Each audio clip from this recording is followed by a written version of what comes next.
En ce qui me concerne, je ne peux pas parler au nom de l'État du Sénégal, je peux parler en tant que administratif, je peux parler en tant que sous-préfet responsable de la circonscription pour voir les mesures que j'ai prises.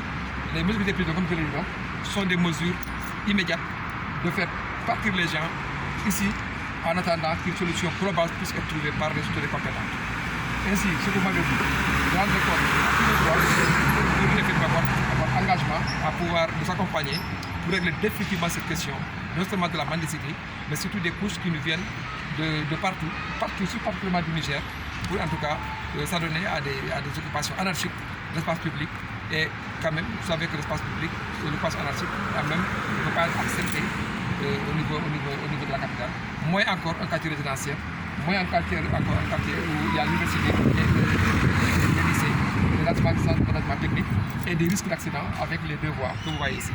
Voilà, globalement, ce qui a fait qu'effectivement, nous sommes là aujourd'hui. C'est bien. Donc, li ñu tax a toog fi tey li tax a ñëw mooy li nga xamante ne ñu ngi koy gis fan yii yëpp mooy image yi nga xamante ne ñu ngi ko fiy gis ci canal bi ci le canal 4 bi ci le canal 4 bi ci deux côtés yi point E ak face commune de Tafé nekk na image yoo xamante ne ñëpp ñoo gis yu jaaduwul yu rafetul jékku bi mu gisee nag aussi chaque fois dañuy ñëw di wax nag tey dañ ñëw personnellement d'abord pour parler pour wax ak ñoom ñi fi ne pour ñu mën a xool naka la ñuy def bu jógee fii li tax ñu war fee jógee d'abord mooy que ne dafa am problème sécurité dafa am problème sûreté dafa am problème vraiment salubrité te dafa nekk problème occupation anarchique de l'espace public loolu moo tax ñu ñëw wax ak ñoom njëkk ak teraanga pour ñu mën fay jógee lii tax ñu war fay jógee nag bu ma jëlee nit fii yóbbu ko feneen muy transféré problème dama jàpp ne kon war a globalement suñu kilifa yi nag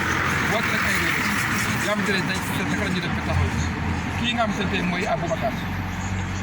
Alaaji Aboubacar Cissé moom mooy seen président fekk dama fi léegi laaj na ma lan moo tax lii wax naa ko li tax heureusement que moom ci moom d'accord na ne lii jaaduwul d'accord na ne lii rafetul ànd nag ay conseils techniques yi ñëwoon tey séminaire fii ci Dakar tey directeur ressources humaines ministère de la justice ñu ngi fi ànd ak yeneen ressortissants ñu ngi fi ñoom nee nañ ñu ngi seet seen réew naka la ñu def ba lii en tout cas ñu taxaw ci pour jëm a ko naka la ñu ko réglé définitivement man nag fi nekk nii bul ma wax ci tur état Sénégal yëpp ma mën a wax ma ci sama tur arrondissement mais xam naa ne suñu kilifa woote na réunion boo xam te ne bi naka la ñuy def ba seet rek la ko globalement loolu moo tax ñu ñëw fi tey pour jéem a seet naka la ñuy def ba lii ñu mën ko fi jëlee définitivement bu bañ a ànd vraiment ay gàllankoor parce que nekkul loo xam te ne bi ñu ko ànd ko def parce que mënuñu bàyyi tamit ay xale yu ndaw di traversé ay yoon